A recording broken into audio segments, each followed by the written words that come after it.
इस वीडियो का उद्देश्य लोगों को कुंडली में कालसर्प दोष की उपस्थिति के प्रति जागरूक करना और उसके वास्तविक तथा प्रभावी उपाय को सरल रूप में बताना है। बहुत बार ऐसा देखा जाता है कि लोग कालसर्प दोष के नाम पर दूसरों द्वारा गुमराह किए जाते हैं और उससे निवारण के लिए उन्हें भारी धनराशि खर्च करनी पड़ती है। कालसर्प दोष तब माना जाता है जब जन्म कुंडली में सभी ग्रह राहु और केतु की धुरी के भीतर स्थित हों और इस अक्ष के बाहर कोई भी ग्रह न हो। ऐसी स्थिति में राहु केतु एक बंधन की तरह कार्य करते हैं, जिसके कारण अन्य ग्रह अपनी पूरी शक्ति के अनुसार फल देने में असमर्थ हो सकते हैं।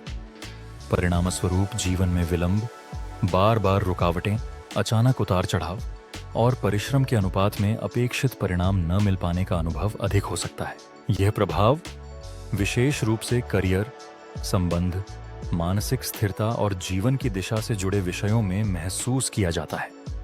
यह स्पष्ट रूप से समझना आवश्यक है कि कालसर्प दोष नाम से जिस योग की आज व्यापक चर्चा होती है, वह पाराशरी ज्योतिष के मुख्य क्लासिकल ग्रंथों जैसे बृहद पराशर होरा शास्त्र, बृहद जातक या सारावली में एक मानक और सर्वमान्य योग के रूप में स्पष्ट रूप से परिभाषित नहीं मिलता। इसी कारण विद्वानों के बीच इसकी शास्त्रीय स्वीकृति को लेकर मतभेद पाए जाते हैं। हालांकि राहु केतु की धुरी द्वारा ग्रहों के फल बाधित होने की अवधारणा स्वयं ज्योतिष में अस्वीकार्य नहीं है।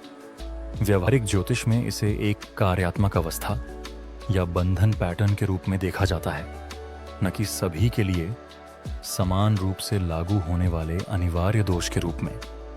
इसीलिए कुछ आचार्य इसे उत्तरकालीन परंपराओं और लोक आधारित साधनाओं से विकसित अवधारणा मानते हैं, जबकि अन्य इसे अनुभव आधारित प्रभाव के रूप में स्वीकार करते हैं। कालसर्प शमन के लिए दो प्रकार के उपाय प्रचलित हैं। पहला उपाय तीर्थ स्थलों जैसे नासिक, त्र्यंबकेश्वर क्षेत्र या श्रीकालहस्ती में विधिवत पूजा कराना है। ऐसे स्थानों पर की गई पूजा का प्रभाव प्रायः शीघ्र अनुभव में आता है, पर समय के साथ उसका प्रभाव धीरे धीरे कम होता हुआ देखा जाता है। दूसरा उपाय घर पर नियमित साधना का है, जिसमें चांदी के नाग नागिन के जोड़े की स्थापना करके प्रत्येक शुक्ल पक्ष पंचमी को विधिवत पूजा की जाती है।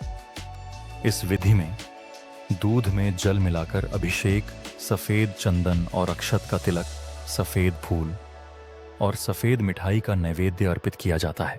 यद्यपि नवनाग मंत्र भी परंपरा में उपलब्ध है, अनुभव के आधार पर महामृत्युंजय मंत्र को अधिक प्रभावी माना गया है। यह मंत्र कम से कम 11 बार जपा जाता है। घर पर की जाने वाली इस नियमित साधना का प्रभाव तुरंत नहीं, बल्कि धीरे धीरे दिखाई देता है।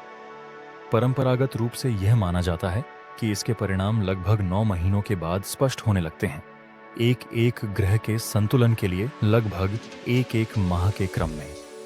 इसके बाद प्रभाव स्थायी और क्रमिक रूप से जीवन में दिखने लगता है, विशेष रूप से मानसिक स्थिरता, करियर की दिशा, संबंधों में संतुलन और समग्र जीवन अनुभव में सुधार के रूप में।